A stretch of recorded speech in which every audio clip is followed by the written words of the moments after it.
de Dieu. Tu bénis ta parole, Seigneur, et tu nous fais du bien, Seigneur. C'est vrai, Seigneur, on a confiance, Seigneur, que tu as renouvelé nos cœurs, Seigneur, et que ce matin encore, tu nous disposes à l'écoute de ta parole, Seigneur. Renouvelle-nous et donne-nous encore un esprit de prière, Seigneur. Remplis-nous ton Saint-Esprit, Seigneur. Amen. Merci, Jésus. Amen. Gloire au Seigneur. Alléluia. Voilà, gloire à Dieu. Alléluia.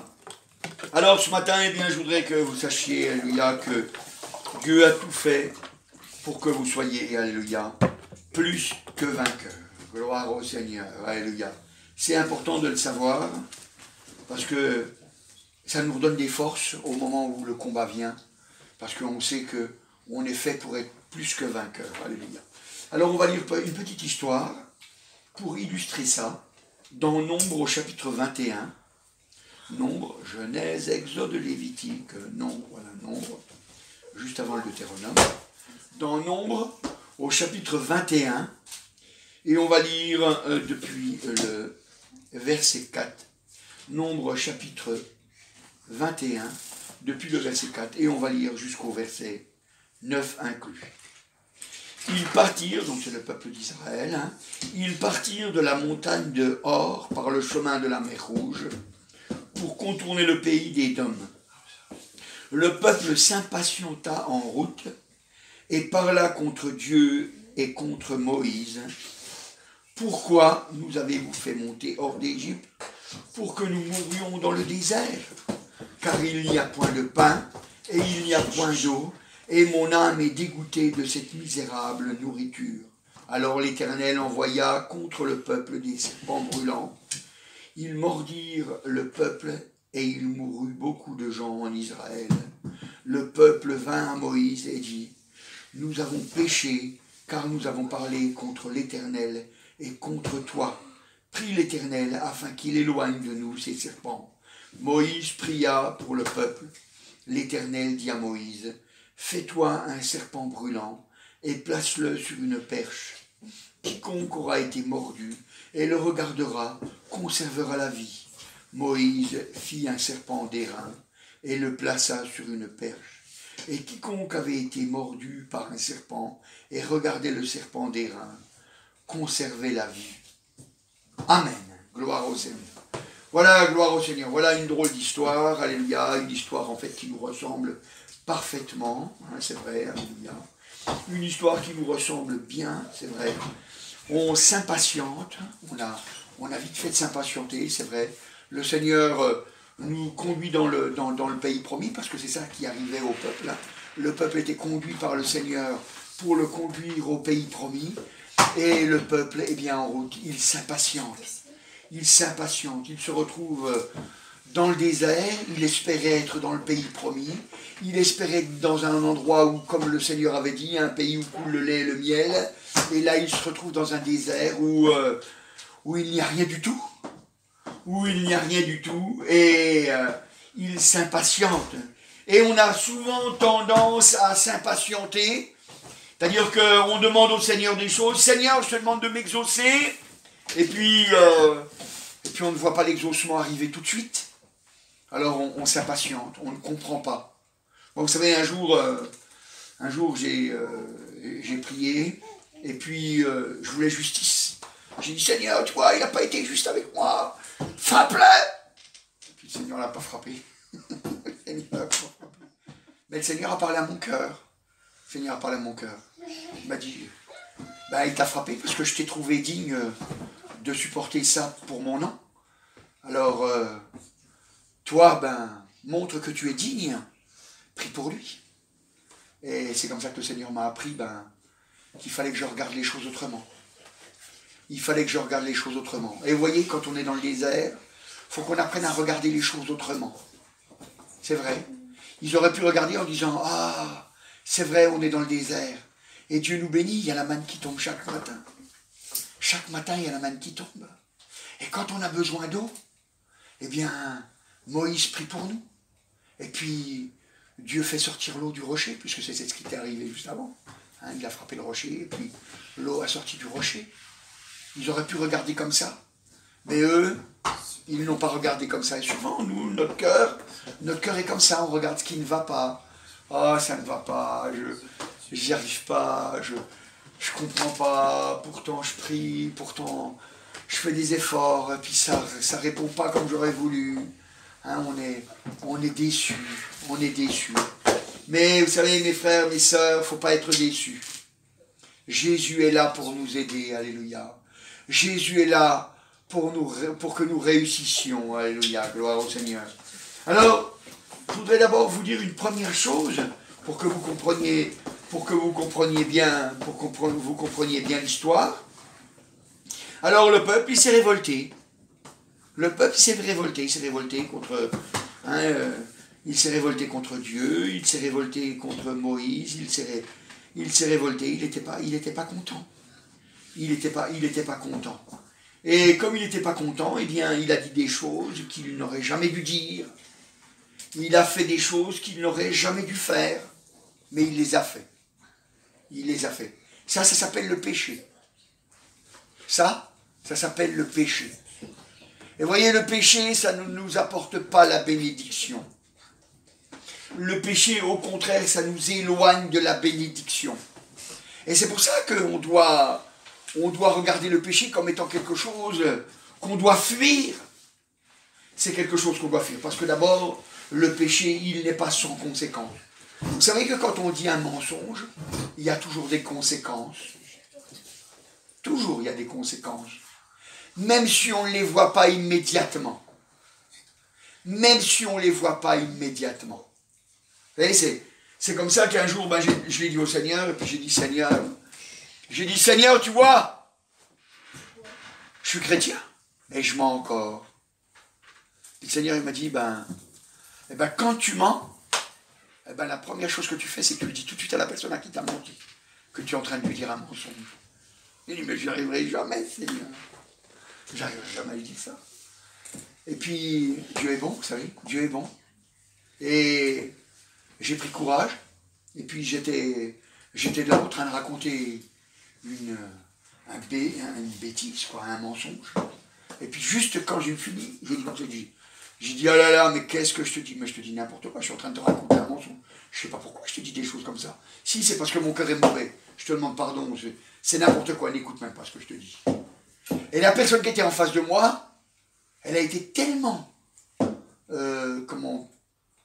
étonnée de ce que je venais de lui dire, que elle s'est tue. Elle s'est tue. Et après, j'ai vu qu'elle avait confiance en moi. Parce qu'elle a vu que je voulais lutter contre le péché. Et vous savez, si on est chrétien, on doit lutter contre le péché. On doit lutter contre le péché pour être vainqueur. Alléluia. On doit lutter contre le péché. Vous savez, moi maintenant, quand le péché vient frapper à la porte, parce que vous savez, le péché vient frapper à la porte, toc, toc, toc. J'ai un truc à te proposer. Eh bien, je lui dis, non, moi, je veux pas. Je veux pas. Alors vite, je vais auprès du Seigneur, puis je dis, regarde, Seigneur, tu vois, le péché, il vient à la porte. Et moi, j'en veux pas, Seigneur. Et moi, j'en veux pas, alors il faut que je reste dans ta présence. Parle-moi, touche-moi, fais quelque chose, Seigneur. Mais je veux rester dans ta présence. Et je m'aperçois que parce que je suis en train de parler au Seigneur, eh bien, mon péché, il s'en va. Parce qu'il ne peut pas rester. Le diable est obligé de fuir. Le diable est obligé de fuir. Vous comprenez? Alors là, eux, eh bien, ils n'ont pas résisté. Ils n'ont pas résisté. Et comme ils n'ont pas résisté, alors ils ont péché. Ils ont péché. Et parce qu'ils ont péché, eh bien, c'est terrible, quoi. C'est terrible. Parce que quand il y a un péché, automatiquement, il y a des conséquences. Il y a des conséquences quand il y a un péché. Il y a toujours des conséquences au péché.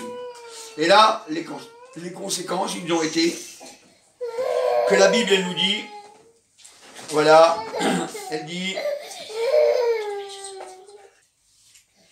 au verset 6, « Alors l'Éternel envoya contre le peuple des serpents brûlants. Ils mordirent le peuple, et il mourut beaucoup de gens en Israël. » Donc il est dit que des serpents sont venus et puis sont venus mordre les gens. Ils sont venus mordre les gens. Et il y a eu beaucoup de morts. Il y a eu beaucoup de morts. Et c'est terrible. C'est terrible. Parce que Dieu, au départ, il n'avait pas prévu ça. C'était pas prévu dans son plan. Dans son plan, il devait les emmener. Il devait les emmener au pays promis, et puis il devait les bénir en chemin. Ça, c'était le plan de Dieu. Et puis eux, eh bien, par leur révolte, par leur rébellion, par toutes ces choses-là, par leur péché, eh bien, ils s'attirent la malédiction. Et comme ils s'attirent la malédiction, eh bien, la malédiction, elle vient. La malédiction, elle vient. Elle vient, c'est automatique. C'est automatique. La Bible, elle dit dans Jacques, au chapitre 1, et on ne perd pas notre passage, dans Jacques, au chapitre 1 et au verset 14, alors on pourrait lire depuis le verset 13 pour que vous sachiez de quoi ça parle, que personne, lorsqu'il est tenté, ne dise « c'est Dieu qui me tente », car Dieu ne peut être tenté par le mal, et il ne tente lui-même personne. Mais, verset 14, chacun est tenté quand il est attiré et amorcé par sa propre convoitise. Puis la convoitise, lorsqu'elle a conçu, enfante le péché, et le péché étant consommé, produit la mort. Alléluia. Alors au verset 14, plus particulièrement, il est marqué que chacun est tenté quand il est amorcé par sa propre convoitise. Le péché, il vient de nous. Le péché, il vient de nous. C'est nous. C'est pas le diable. C'est pas Dieu. C'est nous. C'est nous. C'est nous qui appelons le péché. C'est nous. Elle dit comme ça, elle dit, quand il est attiré et amorcé par notre propre convoitise. Il est attiré et amorcé. C'est-à-dire que quand on a une pensée, on a un désir qui n'est pas juste, qui va devenir un péché, ben, quand on l'entretient, c'est-à-dire on ne le rejette pas tout de suite, et bien à ce moment-là, on attire le diable. À ce moment-là, on attire le diable. À ce moment-là, le démon, il vient près de nous. Et puis là, à ce moment-là, il nous parle. À ce moment-là, il nous parle. Et si on le laisse faire, c'est-à-dire si on ne se repent pas déjà de notre attitude, eh bien, il va finir par rentrer. Il va finir par rentrer en nous. Voyez? Et puis, après, c'est difficile de le chasser. Parce que vous savez, c'est comme une flèche. Vous savez, une flèche, vous voyez comment c'est une flèche? Il y a une pointe, comme ça va comme ça. Puis après, ça revient comme ça, puis ça fait deux pointes là, comme ça. Hop, ça fait deux pointes. Et puis après, ça revient là, puis après, là, vous avez le bâton, puis là, vous avez la plume qui est là pour le diriger. Mais ça fait une pointe entrante, puis après, vous avez deux autres pointes. Et quand la pointe, elle est rentrée, et bien après, il y a deux autres pointes qui sont là pour retenir, pour que le péché ne ressorte pas. Et c'est pour ça que c'est dur de lutter contre le péché. C'est pour ça que des fois, on dit « Ah, je comprends pas, je retombe toujours dans les mêmes !» Ben oui, mais c'est parce qu'on est attiré par ça. On est attiré, c'est des choses qui sont dans notre cœur, c'est des vices, c'est des choses qui sont dans notre cœur et qui sont là et ça revient. Et c'est pour ça que quand ces choses-là commencent à venir, il faut tout de suite venir parler au Seigneur. Il faut dire, Seigneur, j'ai besoin de ta présence, tu vois. Mon cœur a des désirs de fou. J'ai besoin de toi. Et vous voyez, comme ça, la flèche, elle ne rentrera pas. Peut-être qu'elle viendra vous piquer, mais elle ne rentrera pas. Parce qu'une fois qu'elle est rentrée, c'est plus difficile à retirer. C'est plus difficile à retirer. C'est pour ça qu'il ne faut pas qu'elle rentre. Il ne faut pas qu'elle rentre. Mais Israël a laissé rentrer le péché. A laissé rentrer le péché. Mais voyez, Dieu est merveilleux, alléluia, parce qu'il veut vraiment notre victoire.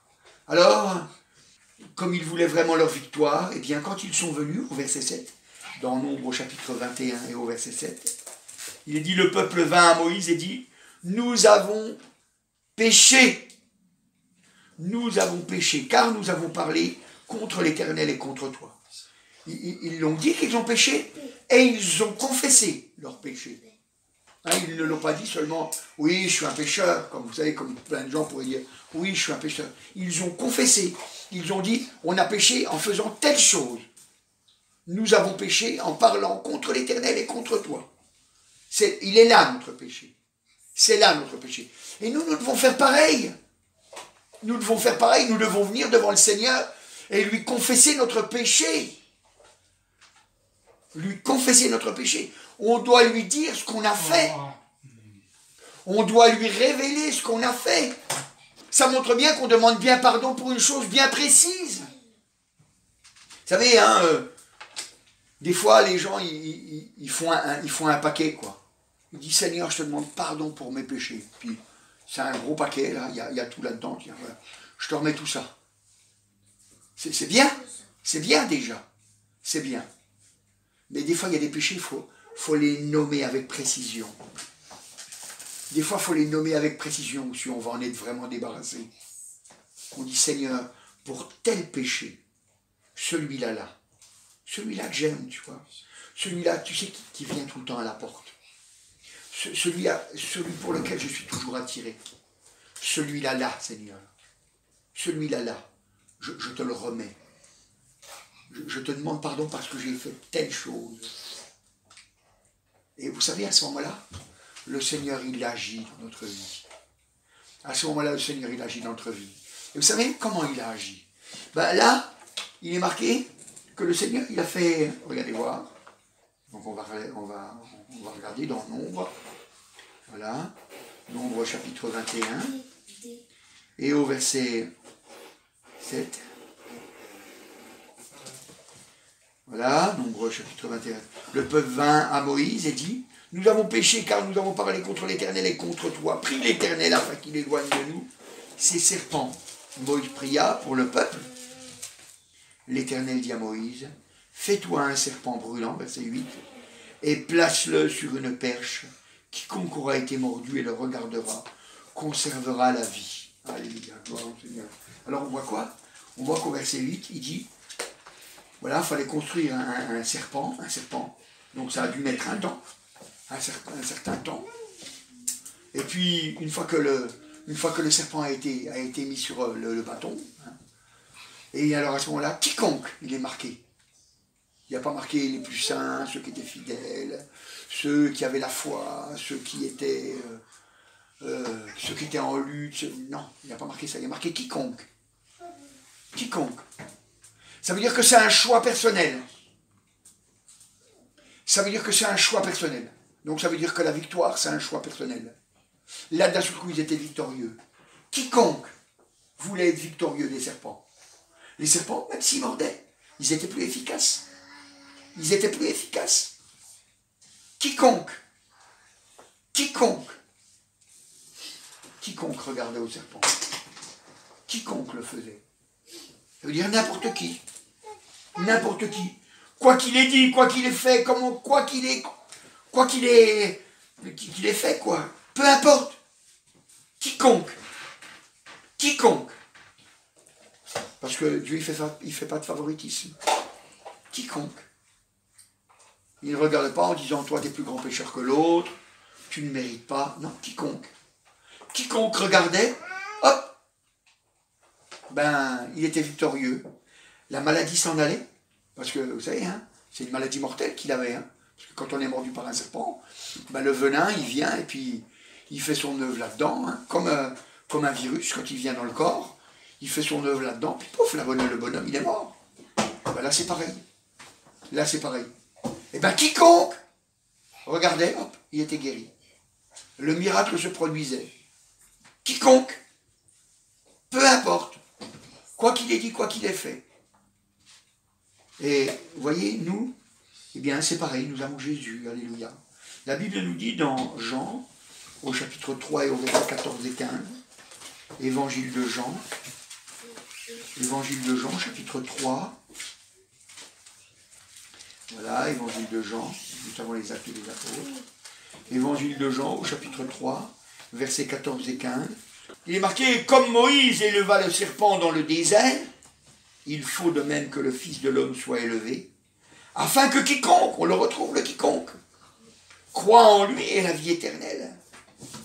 Car Dieu a tant aimé le monde, qu'il a donné son Fils unique, afin que quiconque, on le retrouve encore, croit en lui ne périsse point, mais qu'il ait la vie éternelle. Alléluia. Ça veut dire tout le monde. Ça veut dire que on a vraiment été fait pour être des vainqueurs. Dieu ne fait pas un tri. Dieu ne fait pas un tri. Tout le monde doit être vainqueur. Tout le monde doit être vainqueur. On doit être vainqueur parce que c'est la volonté de Dieu. Jésus est monté sur la croix pour que nous soyons vainqueurs. Alléluia. Il est monté sur la croix pour que nous puissions être dégagés du mal. C'est vrai. Le mal, il est obligé de fuir. Le démon, il est obligé de fuir. Donc ça nous responsabilise, vous savez. On est obligé de le dire, ça nous responsabilise. Ça veut dire que quand on fait un péché, ben on ne peut pas dire c'est pas de ma faute. On est vraiment responsable. Ça veut dire que quand on n'est pas victorieux, ben c'est de notre faute. C'est pas de la faute de Dieu. C'est pas de la faute de Dieu. C'est pas Dieu qui voudrait nous laisser mijoter dans notre sauce, comme on dit, hein, dans notre jus. Non, c'est pas ça. Dieu, il ne regarde pas notre péché. Dieu, il veut notre délivrance. Il veut notre délivrance. Alléluia, gloire au Seigneur. Nous avons été faits pour être des vainqueurs. Adam et Ève, quand ils étaient dans le jardin, ils devaient être des vainqueurs. Ils devaient être des vainqueurs. Mais ils n'ont pas veillé. Ils n'ont pas veillé. Et ils se sont laissés attirer par... l'homme s'est laissé attirer par sa femme. Et la femme, elle s'est laissée séduire par le fruit qu'elle a trouvé qu'il était beau, agréable à la vue, précieux pour ouvrir l'intelligence. Voyez? Et nous devons savoir lutter, nous devons savoir être des vainqueurs. Notre seul moyen d'être vainqueur, c'est de venir à Jésus. C'est le seul et unique moyen, il n'y en a pas d'autre. Et tu peux essayer de faire des efforts. Hein. Moi, je l'ai fait, j'ai essayé ça. Hein. J'ai essayé de faire des efforts. Hein, moi, comme je dis, des fois, je dis moi, j'avais affiché au-dessus de mon bureau des versets bibliques, hein, que si je marchais pas, que j'allais aller en enfer. Je me suis dit, ah, ça va me faire regarder les choses autrement. Je vais combattre, je vais lutter, je vais être un vainqueur. Mais non, je tombais tout le temps. Pourtant, j'avais les versets qui étaient devant moi. Purée, je disais, c'est pas possible, mais je vais y aller si je continue comme ça, mais avec le chemin sur le... Mais je vais y aller. Je vais y aller. Et puis je comprenais pas, j'y arrivais pas, quoi. Je comprenais pas, quoi. Ben, c'est normal, c'était mes propres efforts. C'était mes propres efforts. J'avais pas d'efforts à faire. Je n'avais pas d'efforts à faire. J'avais juste à briser mon orgueil, puis dire, il faut que je lève les yeux vers le Seigneur. Comme eux, ils devaient lever les yeux vers le serpent. Voyez? Peut-être qu'ils se sont posé la question, mais qu'est-ce qu'il a ce serpent qu'est-ce qu'il a ce serpent de plus? C'est un bout d'airain, c'est-à-dire un bout de cuivre. C'est un bout de cuivre. Qu'est-ce qu'il a de plus? Qu'est-ce qu'il a de plus? Rien de plus. La seule chose qu'il avait de plus, c'est qu'il fallait obéir. Et l'obéissance était facile. C'était pas une obéissance compliquée. C'était une obéissance facile. C'était très facile de lever les yeux. Juste regarder à ce serpent. C'est très facile de venir au Seigneur Jésus. Hein, c'est le Seigneur Jésus. Hein, si vous regardez derrière vous, il y a marqué, Jésus a dit, venez à moi, vous tous qui êtes fatigués et chargés, je vous donnerai du repos. Si on est fatigué et chargé, lui, il nous décharge. Il nous décharge, donc ça veut dire qu'on devient vainqueur. Ça veut dire qu'on devient vainqueur. Alléluia, gloire au Seigneur. C'est vrai, alléluia, gloire à Dieu. Et, voyez, il fallait que le Seigneur Jésus, lui aussi, hein, eh bien, il monte sur la croix, donc il soit élevé, et puis pour que nous aussi, nous puissions regarder à lui. Nous aussi, nous regardons à lui, alléluia, gloire au Seigneur. Nous regardons à lui. Alors, qu'est-ce qui fait qu'on est attiré par des péchés particuliers, hein. Vous savez, comme je dis, il y a des péchés qui sont particuliers, qu'on aime plus que d'autres. Et ce qui fait qu'on est attiré par eux. Eh bien, c'est souvent parce qu'on n'est pas à l'endroit où on devait être. La Bible, elle nous donne un exemple, Moi, j'ai choisi de prendre un exemple, mais il y en a plein des exemples dans la parole de Dieu. Si vous prenez par exemple dans 2 Samuel au chapitre 11, 2 Samuel chapitre 11, et au verset 1, 2 Samuel, chapitre 11, et au verset 1, il est marqué, l'année suivante, au temps où les rois se mettaient en campagne, David envoya Joab avec ses serviteurs et tout Israël pour détruire les fils d'Ammon et pour assiéger Rabat. Mais David resta à Jérusalem. David, il devait aller à la guerre. C'était le temps où les rois se mettaient en guerre. Il fallait qu'il y aille. Il fallait qu'il y aille. Sa place était là-bas. Mais qu'est-ce qu'il a fait, David? David est resté à Jérusalem. Et puis, quand David est resté à Jérusalem, eh bien, le péché s'est présenté à lui. Il était attiré. Il était attiré. La Bible dit, un soir, David se leva de sa couche, et comme il se promenait sur le toit de la maison royale, il aperçut de là une femme qui se baignait et qui était très belle de figure. Donc elle ne devait être pas très très loin pour pouvoir distinguer sa figure. Elle était là, sur le toit, et elle se baignait. À mon avis, c'était peut-être pas la première fois qu'il la voyait, puisque elle se baignait comme ça sur le toit. Elle pouvait être vue de tout le monde. Et lui, il était attiré. On voit dans la parole de Dieu que David était un homme, c'était un coureur. C'était un coureur. Et il s'est laissé faire. Il n'était pas à la place où il devait être. Il ne devait pas être là. Il n'aurait pas dû la regarder, cette femme. Puisque normalement, il aurait dû être à la guerre pour lutter contre l'ennemi d'Israël. C'est ça ce qu'il aurait dû faire. Et vous voyez, des fois, on devrait lutter contre des péchés qu'on voit qui reviennent facilement dans notre cœur. Alors on devrait prendre du temps dans la prière, dans la louange, dans l'adoration, pour venir auprès du Seigneur, comme on l'a vu la semaine dernière. Hein. Il dit qu'il faut prier pour qu'on ne tombe pas dans la tentation. Donc on devrait prier. Et c'est-à-dire, ça voudrait dire que on devrait être à cet endroit-là, on devrait être dans la présence du Seigneur. Et parce qu'on n'est pas dans la présence du Seigneur, eh bien, on se laisse tenter. On se laisse tenter. Et on n'est pas vainqueur. Et on n'est pas vainqueur, alors qu'on devrait l'être. On devrait l'être. Alors David, vous voyez, il est resté à Jérusalem alors qu'il aurait dû, normalement qu'il aurait dû se mettre en campagne, il aurait dû aller à la guerre. Mais il ne l'a pas fait. Il ne l'a pas fait. Et vous savez, c'est ce que nous dit la parole de Dieu dans Luc au chapitre 8 et au verset 13. Évangile de Luc, chapitre 8 et au verset 13. Vous savez, c'est quand le Seigneur, il parle de la graine. De la graine. Dans Luc, chapitre 8. Voilà. Luc, chapitre 8 et au verset 13. Luc, chapitre 8 et verset 13. Verset 13. Alors, il est marqué, ceux qui sont sur le roc, hein, sur les rochers, quoi,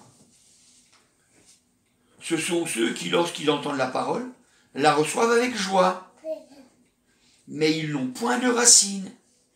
Ils croient pour un temps et ils succombent au moment de la tentation. Vous voyez? Il dit, bien, ils n'ont pas de racines. Ils n'ont pas de racines. Donc ça veut dire qu'ils n'ont pas creusé assez profondément. Ils n'ont pas lutté assez profondément. Parce que si on veut être vainqueur, alors il faut qu'on vienne auprès du Seigneur et qu'on lui montre notre péché. Et il faut qu'on insiste, il faut qu'on lutte. Il faut qu'on lutte avec lui. Vous savez, quand je dis avec lui, ça veut dire en même temps que lui. Quand je dis avec lui, c'est pas contre lui. On lutte avec le Seigneur. On lui amène. Parce que vous savez, le Seigneur, il nous délivre toujours en nous laissant le choix. Il met toujours devant nous le choix. Il dit, voilà, j'ai mis devant toi la mort et la vie. choisis la vie. C'est à nous de choisir. Choisis la vie. C'est nous qui choisissons. Et c'est nous qui venons vers lui et puis qui lui disons, « Oh Seigneur, regarde comme je suis incapable. Regarde Seigneur comme je suis incapable. Mes pensées sont tout le temps prises par toutes sortes de choses. Mes désirs sont fous, Seigneur. J'ai besoin de rester encore dans ta présence. » Et nos racines, elles prennent de la force. Parce que vous savez, à force, eh bien, on devient vainqueur. On devient vainqueur. Vous savez, je disais encore dernièrement, je dis, vous savez, on peut dire tout ce qu'on veut de moi. C'est pas un problème. C'est pas un problème. Moi, je peux dire une chose. Ok, je suis pas le meilleur. Je le reconnais. Mais je sais une chose. C'est que chaque jour, je mets une brique. Chaque jour, je construis le mur. Chaque jour, je le fais. Chaque jour, je le fais. Peut-être que c'est pas beaucoup. Peut-être pas assez aux yeux de certains. Mais en tout cas, une chose est sûre. C'est qu'au bout d'un moment donné, le mur se voit. On voit que je suis à l'œuvre. Et si jamais vraiment on veut aller jusqu'au ciel, si vraiment on veut être des vainqueurs, on doit faire pareil. On doit faire pareil. On doit construire. Vous savez, le Seigneur, il a dit, va avec la force que tu as. Il n'a pas dit, va avec une super force. Non, il a dit, va avec la force que tu as. Si la force, c'est juste de mettre une petite pierre, ben c'est une petite pierre. Vous savez, je vais vous raconter une anecdote, une vraie histoire. C'était une femme, une chrétienne, qui était mal en point physiquement, quoi. Qui était mal en point physiquement. Et cette femme-là, vous voyez, eh bien, elle habitait dans une maison, son mari était décédé, et puis il y avait des choses à refaire, il y avait des murs à reconstruire, il y avait des choses à faire, quoi, dans la maison. Et cette femme, elle n'avait pas beaucoup de force. Et ce qu'elle a fait, eh bien, elle a dit, je vais le faire. Je vais le faire, il faut reconstruire les murs, je vais le faire. Alors, la femme, eh bien, elle a fait avec la force qu'elle avait. Alors, elle a pris un saladier, et puis dedans, elle faisait son mélange, sable, eau, ciment. Et puis, elle mélangeait ça avec une cuillère. Eh bien, elle a reconstruit les murs qu'elle va reconstruire. Ça avançait pas vite, mais les murs ont été reconstruits. Les murs ont été reconstruits. Et vous savez, si vous voulez être des vainqueurs, eh ben, il faut accepter que, peut-être vous ne construisez pas vite, mais c'est pas ça qui est important. Ce qui est important, c'est que vous construisez. C'est vous construisez. Moi, quand je suis venu au Seigneur, c'était à Besançon. On était à ce moment-là, c'était rue Battant, c'était une petite salle, plus grande qu'ici, mais c'est une petite salle par rapport à la salle qu'on a aujourd'hui. Et quand je suis arrivé, j'avais prié, j'ai dit, Seigneur, regarde, j'arrive pas à être délivré de mon péché, j'arrive pas à m'en sortir, je comprends pas, tu dis que tu nous rends vainqueurs, moi j'y arrive pas, Seigneur. J'ai crié de tout mon cœur. Et puis le dimanche, je vais à l'église, et le dimanche, il y a une sœur qui a eu, enfin je dis une sœur, mais je pense que c'est une sœur, mais peut-être que c'était un frère, mais enfin peu importe. Je dis une sœur, mais ça n'a aucune importance en fait. Il y a une sœur qui a eu une vision. Et puis elle a donné sa vision, et puis il y a quelqu'un qui a interprété la vision. Devant toi, tu vois une haute montagne, mais moi je vais l'enlever, pierre par pierre. Et je savais que c'était pour moi ce que le Seigneur avait dit. Je savais qu'il y avait une haute montagne devant moi, c'est ce que je m'étais plaint auprès du Seigneur. Mais il m'a dit, pierre par pierre, je vais l'enlever. Et vous savez, aujourd'hui, ça fait plus de 30 ans que j'ai donné mon cœur au Seigneur. Aujourd'hui, je me souviens encore de cette vision. Je me souviens encore de cette promesse que Dieu il a faite. Et pour moi, c'est un réconfort. Je dis, aujourd'hui, tu enlèves cette pierre, demain, tu en enlèveras une autre. Demain, tu en enlèveras une autre. Et le Seigneur, il le fait. Et je vois le Seigneur, l'œuvre du Seigneur se faire dans ma vie, alléluia. C'est important de le savoir, vous savez. Si on veut être de vainqueur, alléluia, il faut le savoir. Il dit donc ils n'ont point de racines. Ils n'ont point de racines. Et c'est notre part de faire pour avoir des racines. On vient se blottir auprès du Seigneur. Et vous savez, je veux insister sur le fait de se blottir auprès du Seigneur. Je veux insister. Je veux insister. Parce qu'on doit venir se blottir auprès du Seigneur. On doit venir dans sa présence. Alléluia. Et si on vient dans sa présence, qu'on recherche sa présence, qu'on a soif de sa présence, alors à ce moment-là, on a soif que le péché s'éloigne de nous. On a soif que le péché s'éloigne de nous. Et il s'éloigne, alléluia. Il est dit aussi, toujours dans le verset 13, il succombe au moment de la tentation. Oui, ils ont appelé. Ils ont appelé, et puis comme ils n'ont pas de racine, au moment de la tentation, ils le font, le péché. Ils le font, le péché. Parce qu'ils ont été amorcés par leur propre convoitise. Et ils le font. Au moment de la tentation, ils ne savent plus dire non.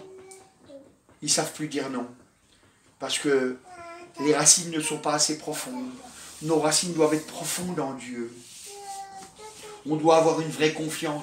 N'oubliez pas qu'il a fallu seulement lever les yeux. Seulement lever les yeux pour regarder au serpent. Seulement regarder à Jésus pour être délivré. Seulement ça. Alléluia, gloire au Seigneur. Seulement ça. Ce n'est pas une force surhumaine. Il nous demande juste quelque chose qu'on peut faire. Juste quelque chose qu'on peut faire. Alléluia. C'est important de le savoir. Alléluia. La Bible, elle nous dit, parce que vraiment on doit être toujours des vainqueurs. Alléluia. Alléluia. Dans 2 Corinthiens, chapitre 2, et au verset 14, 2 Corinthiens, chapitre 2, et au verset 14, il est marqué « Grâce soit rendue à Dieu qui nous fait toujours triompher en Christ. » Alléluia, gloire à Dieu, qui nous fait toujours triompher en Christ. Et littéralement, il n'y a pas marqué qui nous fait toujours triompher en Christ. Littéralement, il est marqué qui nous amène toujours au triomphe. Qui nous amène toujours au triomphe. Mais pour qu'il nous amène toujours au triomphe, il faut être avec lui. Faut être avec lui. Faut être avec lui. Il nous amène toujours au triomphe. Alléluia, gloire au Seigneur. Alléluia. C'est vrai. Il nous fait toujours triompher. Et il précise, il nous fait toujours triompher, alléluia, en Christ. On lève les yeux vers le Seigneur. On lève les yeux vers le Seigneur. Vous savez, on a été appelé à être des vainqueurs. On a été appelé à être des vainqueurs. Vainqueur, tu dois l'être. Et si tu ne l'es pas, c'est pas normal. Si tu ne l'es pas, c'est pas normal. Tu dois l'être. Si tu ne l'es pas, c'est que tu t'y prends mal. Tu t'y prends mal, tu te laisses faire. Tu t'y prends mal. Mais si jamais tu acceptes de regarder au Seigneur, si tu acceptes, alléluia, de venir dans sa présence, rester dans sa présence, et je veux insister là-dessus, alors tu vas être vainqueur. Tu vas être vainqueur. Nous sommes faits pour être des vainqueurs, alléluia. Il nous fait toujours triompher, gloire à Dieu, alléluia. Et pour enfoncer un peu plus le clou, si on peut dire ainsi, dans 1 Corinthiens au chapitre 10, 1 Corinthiens chapitre 10, voilà, 1 Corinthiens chapitre 10 et au verset 13, 1 Corinthiens, voilà, 1 Corinthiens, voilà, chapitre 10 et au verset 13, 1 Corinthiens chapitre 10 et au verset 13, il est marqué, alors on pourrait lire de vue le verset 12, « Ainsi donc, que celui qui se croit être debout prenne garde de tomber. » Et au verset 13, le verset qui nous intéresse, « Aucune tentation ne vous est survenue qui n'ait été humaine. Et Dieu qui est fidèle ne permettra pas que vous soyez tentés au-delà de vos forces. Mais avec la tentation, il préparera aussi le moyen d'en sortir, afin que vous puissiez la supporter. » Alléluia. Il est dit, il ne permettra pas. Il ne permettra pas. C'est pas lui qui nous a tentés. On l'a vu tout à l'heure. C'est pas lui qui nous a tentés. C'est nous-mêmes qui sommes attirés. Mais malgré tout, Malgré tout, malgré qu'on est attiré, malgré qu'on est attiré par notre péché, malgré qu'on s'est laissé amorcer, malgré tout ça, il dit, il ne permettra pas que vous soyez tentés au-delà de vos forces. Ça veut dire que même si dans notre folie, on a été plus loin, jusqu'à ce que la tentation vienne, il dit, moi, j'ai fait que tu sois un vainqueur. Je ne permettrai pas que tu sois tenté au-delà de tes forces. Peut-être que ça sera à la limite de ta force, mais ça n'ira pas au-delà. Ça veut dire que tu peux encore être vainqueur. Tu peux encore choisir que je sois dans ta vie. Tu peux encore choisir d'être un vainqueur. C'est nous qui choisissons. C'est nous qui choisissons. Oh, alléluia, mes frères et sœurs. Comprenez, alléluia. Comprenez que le Seigneur est avec nous. Comprenez que le Seigneur veut nous emmener dans sa gloire, alléluia. Il veut nous faire triompher, il veut qu'on marche sous toute la puissance de l'ennemi, alléluia. Il le veut, alléluia. Et il fait tout ce qui est en son pouvoir pour nous faire réussir. Et encore, dans ce passage, il est marqué, non seulement il est marqué, il ne permettra pas, mais encore, il est marqué, il préparera aussi le moyen d'en sortir. Ça veut dire que, il dit, ok, tu es allé jusqu'à un point où ta folie, elle risque d'être vainqueur, mais moi j'ai trouvé quand même un moyen pour que tu puisses en sortir. J'ai trouvé un moyen pour que tu puisses en sortir. Alléluia. Ce moyen, c'est Jésus. Alléluia. Gloire au Seigneur. Ce moyen est Jésus. Alléluia. Il préparera aussi le moyen afin que vous puissiez la supporter. Alléluia. Gloire au Seigneur. C'est vrai. Alléluia. Vous savez, quand on apprend à venir auprès du Seigneur. Vous savez, quelque chose qui souvent les gens ne font pas attention. Un jour, c'est un petit enfant, il était auprès de ses parents. Et puis il était là, en train de faire sa vie, quoi. Hein. Il jouait avec ses jouets, puis il était là juste auprès de ses parents. Et puis ses parents ont dû se déplacer pour changer de pièce, parce qu'ils avaient autre chose à faire dans l'autre pièce. Et puis à ce moment-là, l'enfant il a pris tous ses jouets, puis il est allé jouer près de ses parents. Et quand on lui a demandé, on lui a dit, mais pourquoi tu es pas resté dans la pièce? Tes parents étaient juste dans la pièce. Il a dit, parce que j'aime bien être avec mon papa et ma maman. Vous voyez, le chrétien c'est pareil. Il doit aimer être avec le Seigneur. Il doit aimer être avec Dieu. Il doit aimer. On aime. Vous savez, des fois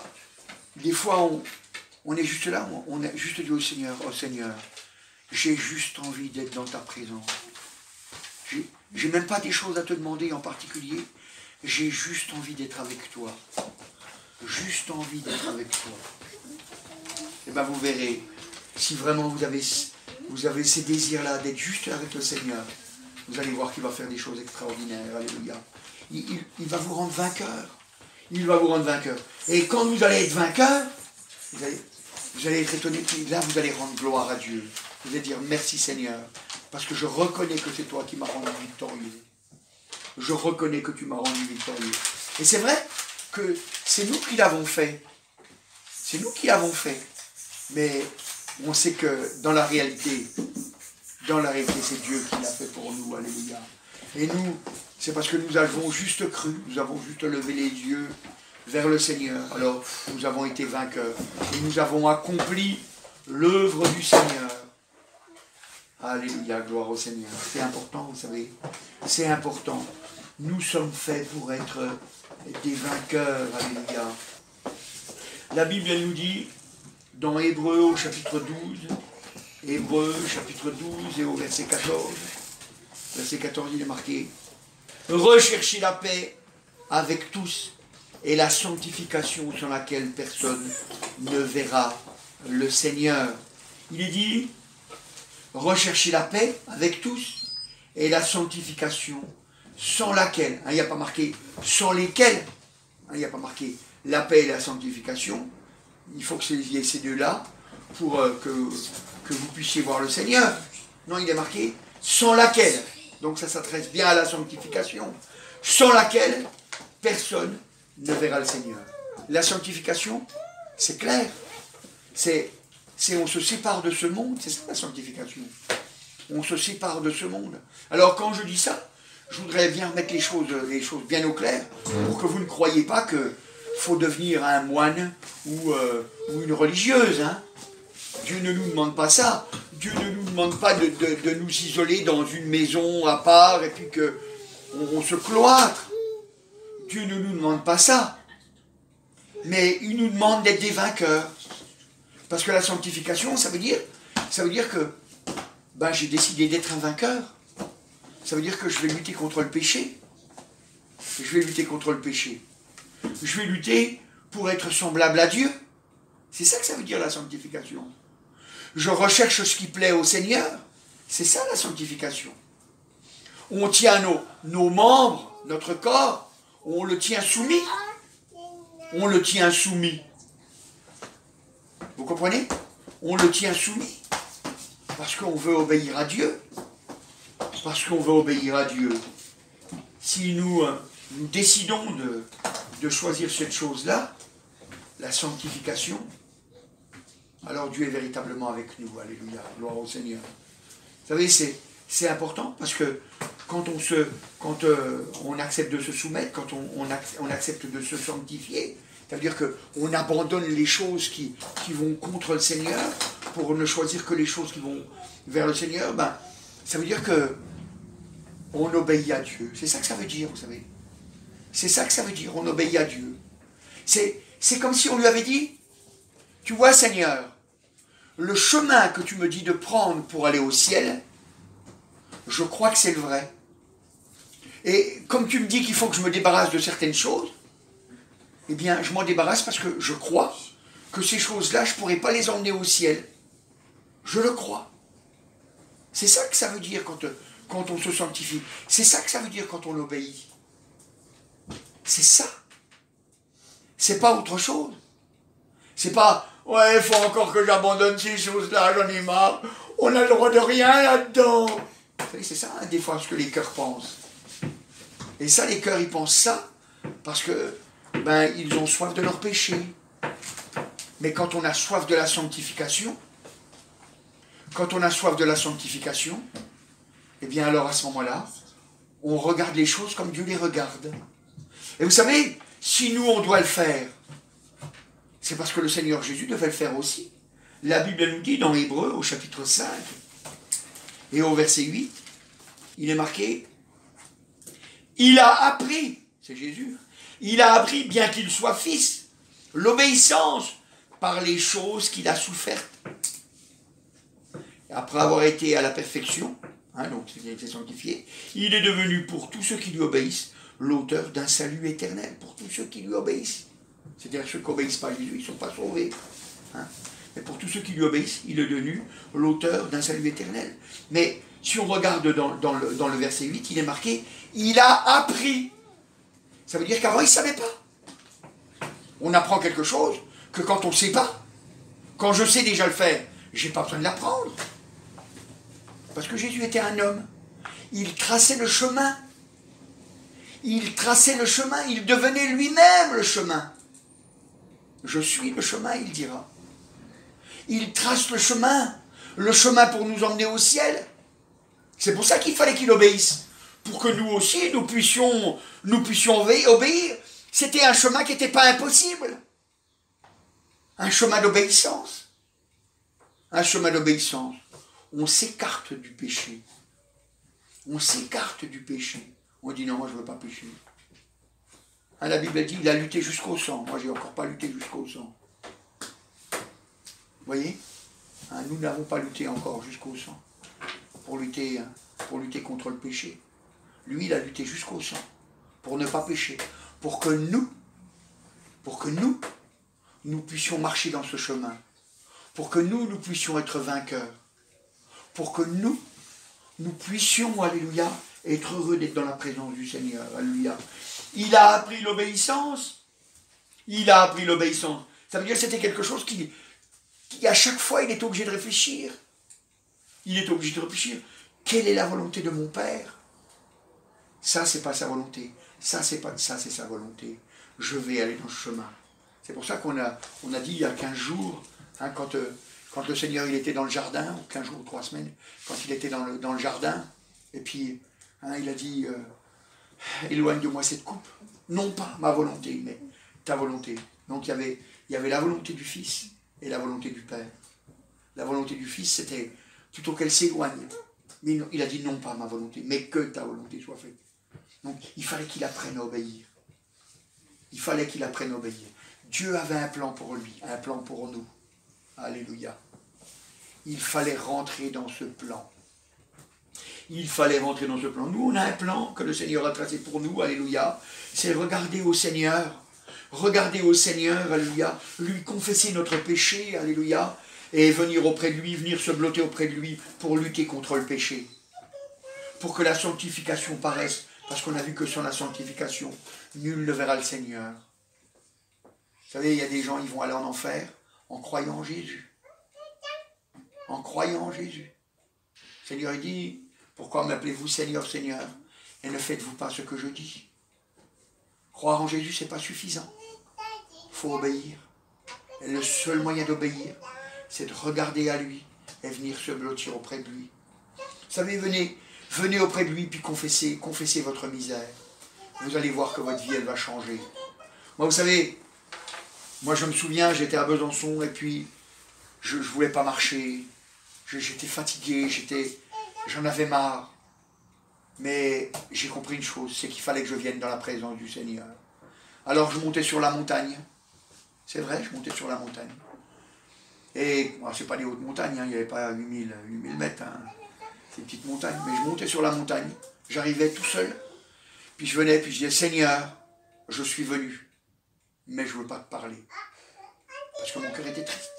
Alors je ne voulais pas lui parler.